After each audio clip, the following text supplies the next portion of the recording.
Hello दोस्तों। Series के ऐसे क्वेश्चंस हर एक एग्जाम में पूछे जाते हैं। ये प्रीवियस ईयर्स के क्वेश्चंस करवा रहा हूँ, लेकिन भाई बहुत इंपॉर्टेंट होते हैं, हर एक एग्जाम्स में आते हैं। सीरीज की आपको हर एक तरह की ट्रिक पता होनी चाहिए। सीरीज के क्वेश्चन दो क्वेश्चंस तो पक्का आते हैं, सब में से एक आएगा, कभी नहीं भी आएगा। इसके तो दो क्वेश्चन तो पक्के आते हैं, तीन भी आ जाते हैं कई बार। तो चलिए स्टार्ट करते हैं आज का सेशन। जो चैनल पे नए हैं यार सब्सक्राइब कर लेना, और लाइक कर दोगे तो मजा आ जाता है यार, मोटिवेशन मिलता है जो अलग से, वो बढ़िया है। और शेयर कर देना ज़्यादा से ज़्यादा। अब बात देखते हैं क्वेश्चन की। सबसे पहला क्वेश्चन सीरीज का आपके सामने बहुत इंपॉर्टेंट है। 69 से 55 पे जा पहुंच गए, 55 से 26, 26 से 13, 13 से आगे क्या आएगा आपसे पूछा है। और ऑप्शंस में भी छोटी छोटी सी वैल्यू दी है, 3, 4, 2, 5। तो इनमें से कोई एक आंसर होने वाला है आपका, वो आंसर आपको कमेंट करना है।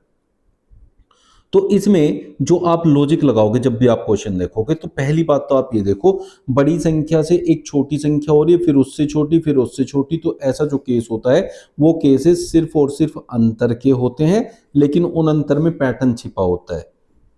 जैसे 9, 5, 4, 6, 5, 1, 14 का अंतर है।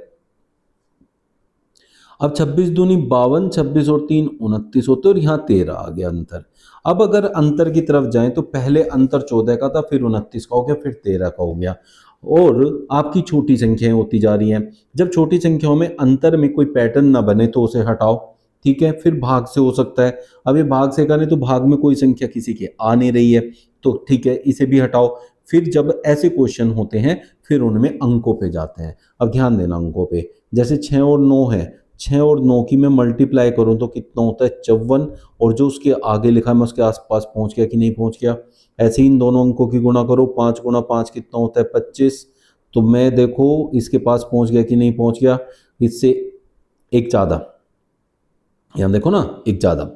तो 69, 6 नम 54, एक ज्यादा, 5 पंजे 25, एक ज्यादा, 2 3 6, अब सॉरी 2 6 12, एक ज्यादा। तो 3 एकम 3, एक ज्यादा, क्या होगा 4 होगा। तो मेरा आंसर क्या होगा, ऑप्शन बी होगा। तो आपने देखा ना, जब छोटे की तरफ जाते हैं ऐसे ही होता है ना, तो अंकों में बदलाव होता है, अंकों के हिसाब से भी आंसर आता है। बहुत बढ़िया सा क्वेश्चन था ये, जो कि आपका आरआरबी एनटीपीसी 28/12/2020 में आया हुआ था। 5 से 10 बना, 10 से 17 बना, 17 से 26 बना, तो 26 से क्या बनेगा जरा बताइए, ये आपका क्वेश्चन है।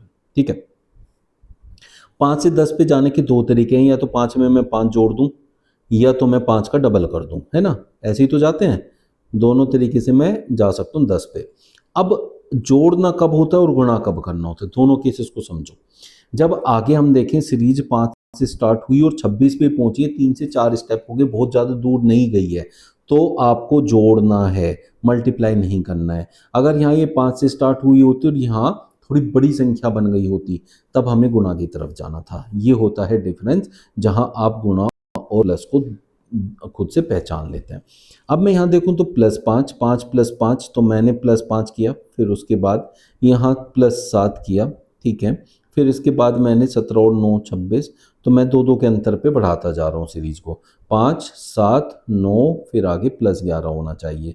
तो 26 में 11 जोड़ूंगा तो 26 27 10 37 हो जाएगा, जो कि ऑप्शन ए में दे रखा है। उम्मीद करता हूँ अच्छे से समझ आ रहे होंगे क्वेश्चन, क्या ट्रिक कैसे अप्लाई करनी है वो समझ में आ रहा होगा। क्वेश्चन नंबर 3 की तरफ चलते हैं। यहाँ आपसे कह रहा है 22 से 23 बना, 23 से 26, 26 से 27, 27 से 30, 30 से 31। आप देखो ना, यहाँ एक छोटा सा अंतर, यहाँ थोड़ा बड़ा अंतर, या फिर छोटा सा अंतर, या फिर बड़ा अंतर। यहाँ छोटा अंतर, आगे फिर एक बड़ा अंतर आएगा। ठीक है, अब इस अंतर के पैटर्न को पहचान लो। या तो इसमें दो चीज़ें होती हैं, या तो एक पैटर्न देख लो कितना बढ़ रहा है, एक बार कितने का फर्क आ रहा है, तो एक बार कितने का फर्क आ रहा है। जैसे पहले +1 हुआ है, +1, फिर +3 हुआ है। ठीक है, फिर +1 हुआ है, फिर +3 हुआ है, फिर +1 हुआ है, फिर +3 होना चाहिए। 31 और 3 34।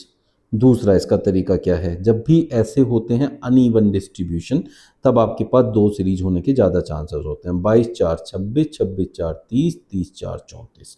तो +4 की ये सीरीज बनती है, और इसी में आपका क्वेश्चन मार्क कवर हो जाता है। दूसरे वाला क्या बचा, 23 और 4 27, 27 4 31, उसके आगे क्वेश्चन मार्क होता, तो 31 में 4 ऐड करके आपका आंसर आता। ठीक है बच्चों, भाई 4.6, 5.2, 5.8 क्वेश्चन मार्क बीच में आता है तो थोड़ा ज़्यादा दिक्कत देता है। बट ये जो डेसिमल वाला क्वेश्चन है ये आपका एनटीपीसी में पूछा गया क्वेश्चन है, आपका आसान क्वेश्चन है। कैसे समझाता हूँ, देखो भाई अगर यहाँ दशमलव नहीं हो, सिर्फ दशमलव की बात है ना, दशमलव को अगर मैं थोड़ी देर के लिए भूल जाऊं तो ये क्या है, एक सीधा सीधा क्वेश्चन है। अगर आप देखेंगे यहाँ क्वेश्चन मार्क है, यहाँ 7 है। अब सब इसमें से दशमलव हटा के 2 अंकों की संख्या बन रही है, यहाँ 1 की है तो इसके आगे एक 0 लगा लूंगा, बस ऐसे समझना होता है। ये 76 हो गया। अब 46 से 52 सिर्फ 6 ही तो दूर है, और 52 से 58 6 ही तो दूर है, और 58 से 6 जोड़ूंगा तो क्या हो जाएगा, 64 आ जाएगा। अब मैंने सबके बीच में से दशमलव हटाया, इसमें वापस लगा दूंगा तो 6.4 मेरा करेक्ट आंसर हो जाएगा ऑप्शन सी का। तो पॉइंटों से डरना नहीं है, पॉइंट्स वाला जब भी क्वेश्चन आएगा तो नॉर्मली उसे बिना पॉइंट के देख के फिर डिसाइड करना है कि क्वेश्चन में क्या करना चाहिए, तो फिर आपके लिए बहुत आसान हो जाएगा। नेक्स्ट क्वेश्चन, 7 से 12, 12 से 19, फिर क्वेश्चन मार्क, फिर 39। 7 से 12 बहुत पास संख्या है, बहुत दूर नहीं है, और जो आखिरी संख्या वो भी 39 है, बहुत ज़्यादा दूर नहीं है। तो बच्चों बेफिक्र होके इसमें आप अंतर लगाएं और अंतर से आप अपना आंसर ले आएं। अंतर का जो पैटर्न है उसे फॉलो कर लेना बस। 7 और 5 12, 12 7 19। अब हम देखें, पहले 5 ऐड हुआ, फिर 7, फिर 9 ऐड होना चाहिए, 19 और 9 होता है 28, और फिर 11 ऐड होना चाहिए, 28 11 होता है 39, ये आ गया। ठीक है, तो इसका मतलब यहाँ जो संख्या है वो 28 होने वाली है। ऑप्शन बी हमारा करेक्ट आंसर हो जाने वाला है। 4 से 14 पे हम गए, 14 से फिर 60 पे, 60 से 248, 248 से क्वेश्चन मार्क। अब हमारे पास 4 से 14 पे जाना, 10 जोड़ के जा सकते हैं भाई, 4 में 10 जोड़ के हम 14 पे जा सकते हैं। लेकिन मैंने जैसे आपको समझाया, अगर यहाँ छोटी संख्या है और यहाँ 248 की जगह यहाँ भी छोटी संख्या होती तो मैं अंतर की तरफ चला जाता, आराम से मेरा काम हो जाता। लेकिन जब मैं 60 से 248 पे जाऊंगा तो अंतर कहाँ मेरे काम आएगा। तो इसलिए जब भी आपके पास स्टार्टिंग में छोटी संख्या का अंतर बनता हो और एकदम से वो संख्या बड़ी हो जाए, तो ये क्वेश्चंस ज़्यादातर आपके किसके होते हैं, वर्गों या घनों के होते हैं। अब उसको समझाता हूँ मैं आपको कैसे। देखो इस क्वेश्चन से समझो, बहुत प्यारा सा ये क्वेश्चन है। अगर मैं 4 की पावर 1 करूँ तो वो 4 होता है। ठीक है जी, ये आ गया मेरा 4। 4 की पावर 2 करूंगा तो मेरा क्या आएगा, 16, और ये 16 के बिल्कुल पास है, तो इसमें से -2 किया। तो बात को समझे आप लोग, बात क्या है, ये देखो कहाँ से समझा आपने भाई, 4 वर्ग होता है, ये 16 के पास है, ये 64 के पास है, ये 256 के पास है। तो हम लोगों ने देखना है कि भाई कौन सी संख्या किसके पास है, तो सब किसी न किसी वर्ग या घन या पावर में है, मतलब पावर के पास है।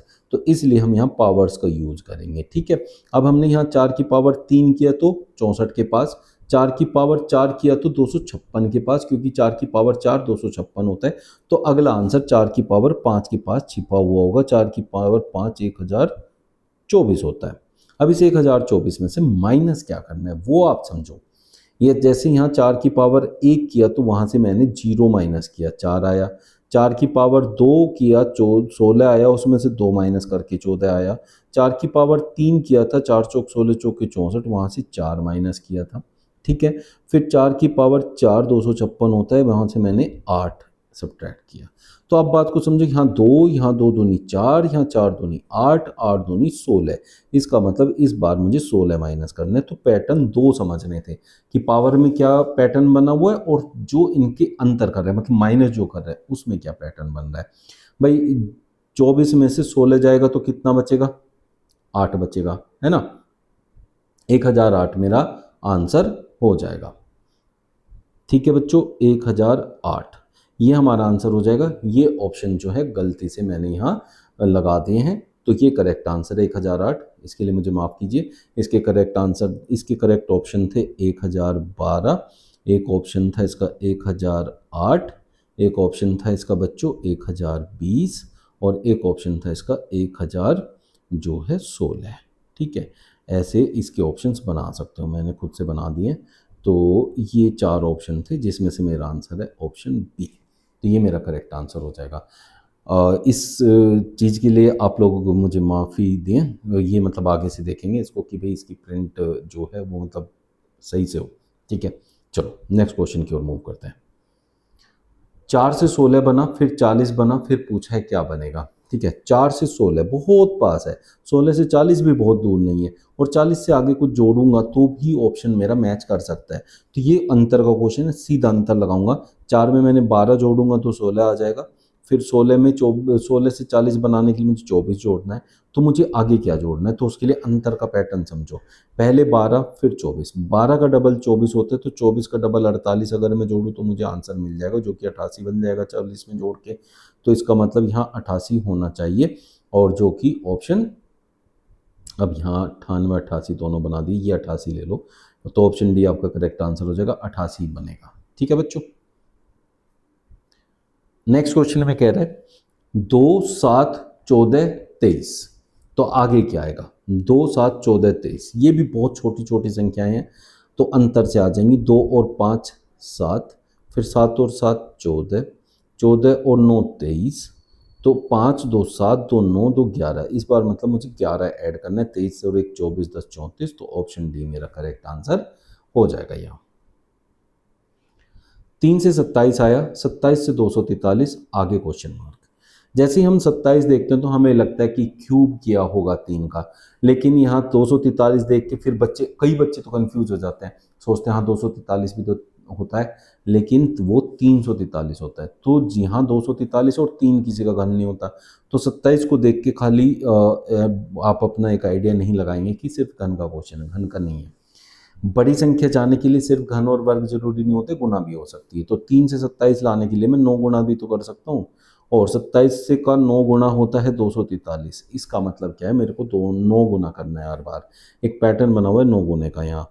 तो 243 का 9 गुना, 9 3 27, 9 चौक 36 और 2 38, 9 दूनी 18 और 3 2187, जो कि ऑप्शन बी में दे रखा है। ठीक है बच्चों, उम्मीद करता हूँ ये सारे क्वेश्चंस आपको बहुत अच्छे से समझ में आ रहे होंगे और आपके लिए बहुत हेल्पफुल भी हो रहे होंगे। मज़ा आ रहा होगा, जो भी क्वेश्चंस आपके लिए लाता हूँ बहुत अच्छे होते हैं, या तो कहीं पूछे हुए होते हैं या फिर एक्सपेक्टेड क्वेश्चन होता है। इस क्वेश्चन में देखें 126 जो है आपको किसी की याद दिलाता होगा, वो कौन है, 125, क्योंकि वो इसके बिल्कुल पास है। अब 125 क्या होता है बच्चों, 125 होता है 5 का घन, ठीक है, और 217 होता है 216 के पास, ये होता है आपका 6 का घन।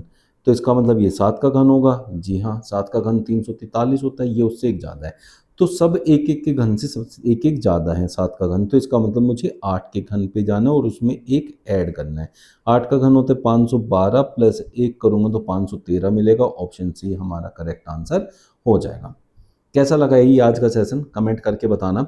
बढ़िया लगा है तो लाइक कर देना भाई, और ज़्यादा से ज़्यादा शेयर कर देना, और मुझे कमेंट करके बता सकते हैं आप लोग कैसा मटेरियल चाहते हैं, कि भाई किस चीज़ पे आप सेशन चाहते हैं, उस चीज़ के सेशन भी आपको मिलते रहेंगे। चलिए मिलते हैं कल फिर बढ़िया ट्रिक्स एंड क्वेश्चंस के साथ। Thank you.